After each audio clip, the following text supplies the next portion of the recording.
Anywhere you go, you belong.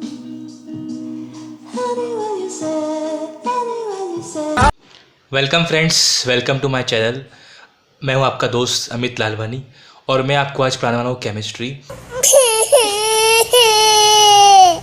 Guys I know कि chemistry आप लोग को पसंद नहीं है, लेकिन गाइस हर किसी की मजबूरी होती है, केमिस्ट्री तो पढ़ना ही पड़ेगा। पास होना है तो केमिस्ट्री पढ़ना ही पड़ेगा, ठीक है। जितना हम केमिस्ट्री को हार्ड समझते हैं उतना केमिस्ट्री हार्ड है नहीं। एक्चुअली पेपर में हमको केमिस्ट्री कितना लिख के आना है, जैसे हमारा केमिस्ट्री एग्ज़ाम है, हम लिख के पूरा आते हैं, फिर रिजल्ट आता है तो हम बोलते हैं यार इतने मार्क्स को मिल ही नहीं सकते, इतने कम मार्क्स कैसे मिल गए।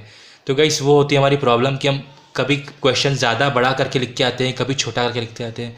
तो हमको ऐसा नहीं करना है, जितना चाहिए उतना ही लिखना है।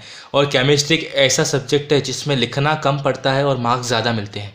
मतलब जितना चाहिए उतना ही, ज़्यादा मसाला मत घुसाओ उसके अंदर कि कितना डालना है, और घुमा फिरा के स्टोरी नहीं लिख के आना है। हिंदी और इंग्लिश का पेपर थोड़ी है जो स्टोरी लिख के आएंगे घुमा फिरा के, ठीक है। तो हमको लिखना कितना है मैं आपको ये वीडियो में बताऊँगा। तो आज हम मेन पढ़ने वाले हैं colligative properties of dilute solution का। एक क्वेश्चन आता है went Hoff factor, went Hoff factor और उसके एंड इट्स इम्पोर्टेंस, और इसके इम्पोर्टेंस। पेपर में ये बहुत बार 4 मार्क के लिए क्वेश्चन पूछा जाता है, ठीक है। तो 4 मार्क के लिए आपको करना क्या है, 2 मार्क का ऑप्शन देना है कि what is van't Hoff factor, क्या है वेंट ऑफ फैक्टर, और 2 मार्क के लिए उसके इम्पोर्टेंस। तो मिनिमम 4 इंपॉर्टेंस से आपका 2 मार्क का हो जाएगा, ठीक है। तो आज हम स्टार्ट करते हैं, लेट्स स्टार्ट। सबसे पहले कुछ ऐसे टर्मिनोलॉजीज है जो ये क्वेश्चन को समझने के लिए बहुत ही इंपॉर्टेंट है। तो सबसे पहले आपको समझना चाहिए कि कॉलीगेटिव प्रॉपर्टी क्या है। तो गाइस आप लोग को याद होगा कि हमने 12th में पढ़ा होगा कि कॉलीगेटिव प्रॉपर्टी क्या है। मुझे पता है आप लोग को याद नहीं है, आपका भी दिमाग गजनी जैसा है कि हम जल्दी चीज़ें भूल जाते हैं। 1 साल के हमको तो 10-10 मिनट में चीज़ें भूल जाते हैं, ठीक है। तो कॉलीगेटिव प्रॉपर्टी क्या है, ठीक है। कॉलीगेटिव प्रॉपर्टी क्या होती है कि ये जो एक ऐसी प्रॉपर्टी है जो नंबर ऑफ सॉल्यूट पार्टिकल्स पे डिपेंड होती है। Number of solute particles, particle कैसा है, एटम है, मॉलिक्यूल है, कंपाउंड है, इसको उससे फ़र्क नहीं पड़ता। उसको फ़र्क किससे पड़ता है कि वो नंबर ज़्यादा आना चाहिए, ठीक है। तो वो किस पे डिपेंड करती है, नंबर ऑफ सॉलिड पार्टिकल। उसको क्वांटिटी से मतलब है, क्वालिटी से मतलब नहीं है, ठीक है। दूसरी आपको टर्मिनोलॉजी समझनी है कि what is association and dissociation. Guys association क्या होता है कि आपको मैं देखो, जैसे ये एक फ्रेंड है, ठीक है, एक ये फ्रेंड है, एक ये फ्रेंड है और एक ये फ्रेंड है। अभी ये कैसे चारों अभी कोरोना का काम चल रहा है, टाइम चल रहा है, तो हमको पता है कि सब अपने घर में है, ठीक है। तो ये चारों अपने अपने घर में अभी बैठे हैं, लेकिन जैसे ही कॉलेज ओपन हो जाएगा, ठीक है, तो कॉलेज में ये वापस अपने 4 दोस्त एक साथ हो जाएंगे, ठीक है। तो ये हुआ इनका एसोसिएशन, क्योंकि वो एक जगह पे चारों मिलकर एक बड़ा सा अपनी एक यूनिटी बना दी उन्होंने। तो ये हो गया एसोसिएशन। और दूसरा है डिसोसिएशन, ये पूरा उसका उल्टा है।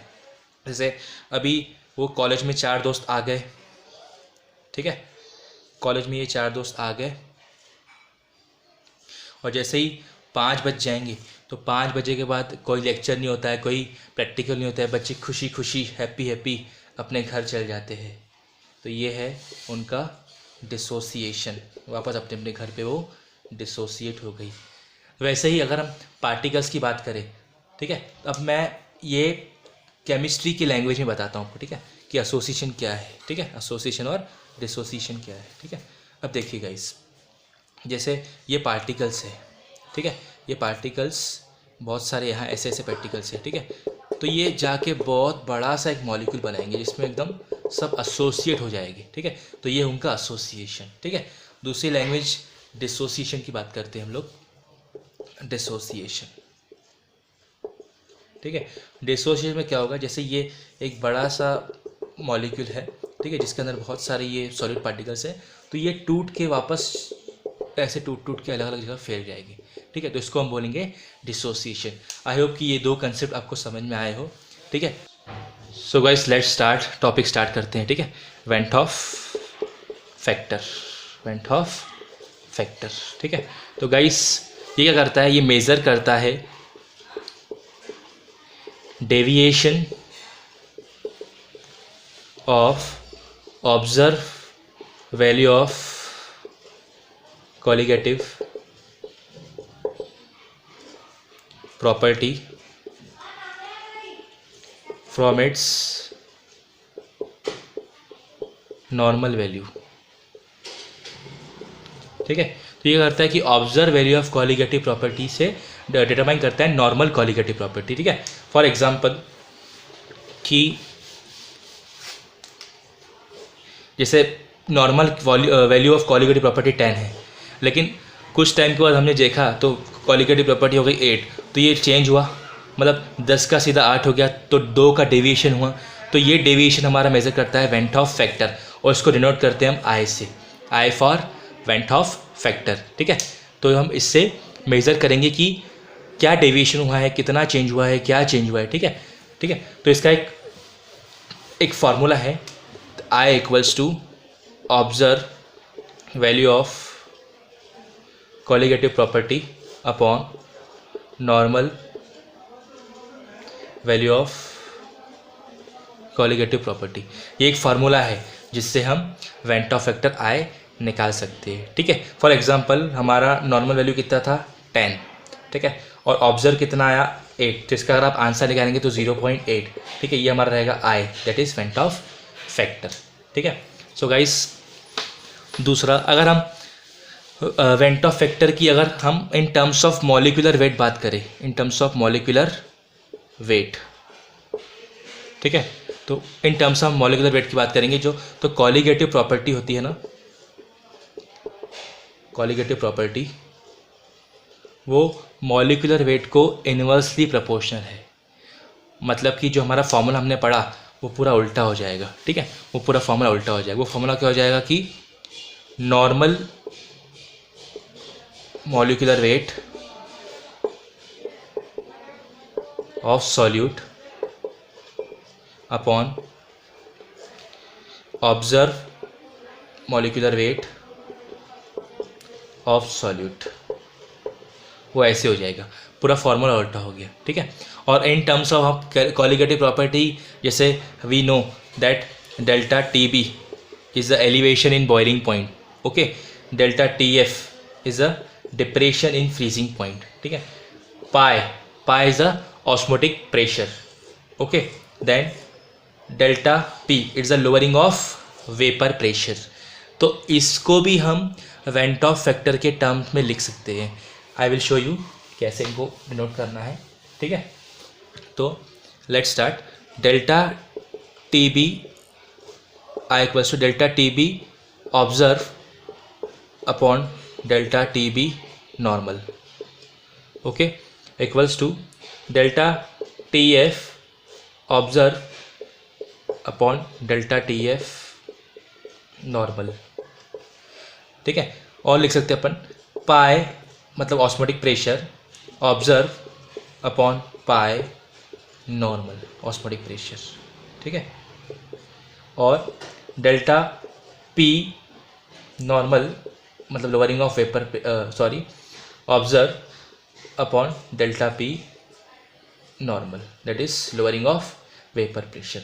तो आपको इतना बताना है 2 मार्क के लिए, वेंट ऑफ फैक्टर का डिस्क्रिप्शन बताना है। ठीक है, उसमें आप क्या क्या बताएंगे, सबसे पहले कि वो क्या करता है, ये मेज़र करता है deviation from observe colligative property to the normal colligative property. उसका फॉर्मूला लिख देना कि i equals to observe value of colligative property upon normal value of colligative property. उसका बता देना कि मॉलिक्यूलर वेट में उसको हम कैसे नोट करते हैं, जैसे i equals to normal molecular weight of solute upon observe molecular weight of solute, क्योंकि ये इन्वर्सली प्रोपोर्शनल है मॉलिक्यूलर वेट को। फिर आप बता देना कि इसको हम कैसे elevation in boiling point, lowering of vapour pressure, elevation depression in freezing point, इसमें हम कैसे डिनोट कर सकते हैं। ठीक है, तो आप ये बता देना उसके बाद। ठीक है, अब उसके importance, let's start the importance. तो इम्पोर्टेंस इसके आपको 4 इम्पोर्टेंस बताने हैं। ठीक है, 4 इम्पोर्टेंस फॉर 2 मार्क्स। ठीक है, लेट्स स्टार्ट। तो पहला इम्पोर्टेंस है, अगर आई की वैल्यू 0 हुई, अगर आई की वैल्यू 0 हुई मतलब वेंट ऑफ फैक्टर 0 रहा, इसका मतलब हुआ कि वो सॉल्यूट ना एसोसिएशन कर रहा है कि observe value of colligative property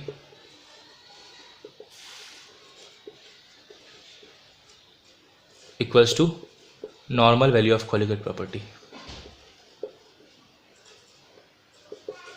okay, दूसरी कंडीशन, अगर आई की वैल्यू लेस देन 1 हुई, फॉर एग्जांपल 0.8 ये हमारा आई है और ये 1 से कम है, ठीक है, इसका मतलब क्या हुआ है कि पार्टिकल क्या कर रहा है, एसोसिएशन कर रहा है। क्या कर रहा है, एसोसिएशन कर रहा है। इसका मतलब हमारा जो ऑब्जर्व वैल्यू आएगी, observe value of colligative property is less than normal value. ये आपको दूसरी कंडीशन बतानी है, ठीक है, क्योंकि देखो आप देख रहे हो यहाँ पे हमने 1 लिया था, लेकिन वैल्यू जो आए है वो 0 पॉइंट है, मतलब 1 से कम है। इसका मतलब क्या है, जो अपनी ऑब्जर्व वैल्यू है वो नॉर्मल से कम होगी। ओके, थर्ड कंडीशन, ये पूरा सेकंड कंडीशन का उल्टा है। अब देखो यहाँ पे क्या हो रहा है कि i is greater than 1, for example i है 1.2 और ये 1 है। अब देख रहे हो, मतलब हमने डाला 1 था और वैल्यू हो गई 1.2, मतलब बढ़ा। इसका मतलब क्या है कि पार्टिकल ने क्या किया है, डिसोसिएशन, मतलब वो टूट के बढ़ गए हैं, ठीक है। इस अब क्या होगा कि जो ऑब्जर्व वैल्यू आएगी, observe value of colligative property is greater then normal value. Okay, तो ये हो गई तीसरी कंडीशन, ठीक है। और लास्ट कंडीशन आपको लिखना है, लास्ट कोई कंडीशन नहीं है क्योंकि 3 कंडीशन अप्लाई होती है। पहली कंडीशन थी आई इक्वल्स टू 0 रहा तो ना ही एसोसिएशन होगा, ना ही डिसोसिएशन होगा। दूसरी कंडीशन थी अगर आई जो है वो लेस देन 1 रहा, इसका मतलब क्या होगा कि एसोसिएशन होगा, ठीक है। और observe value of colligative property is less than normal value. और थर्ड कंडीशन क्या थी कि आई अगर ग्रेटर देन 1 रहा तो क्या होगा, डिसोसिएशन। इसका मतलब क्या होगा कि observe value of colligative property is greater then normal value. और लास्ट में हमको बताना है यहाँ पे कि it gives increase in number of increase in particles, number of increase and decrease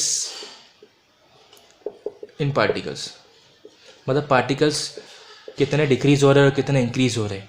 I hope कि आपको ये वीडियो पसंद आया होगा। Please like, share and subscribe, ठीक है, ये करिए आप, ठीक है। और मैं आपको आगे नए नए वीडियोस बताऊंगा, केमिस्ट्री, बॉटनी और जूलॉजी के और हम वीडियो बनाएंगे। मैं आप स्पेशली इसलिए बनाया है कि पेपर में कितना लिखना है और कितना, मतलब कम से कम लिख के हम इतने ज़्यादा मार्क्स कवर कर सकते हैं, ठीक है। So thanks for watching, thank you very much.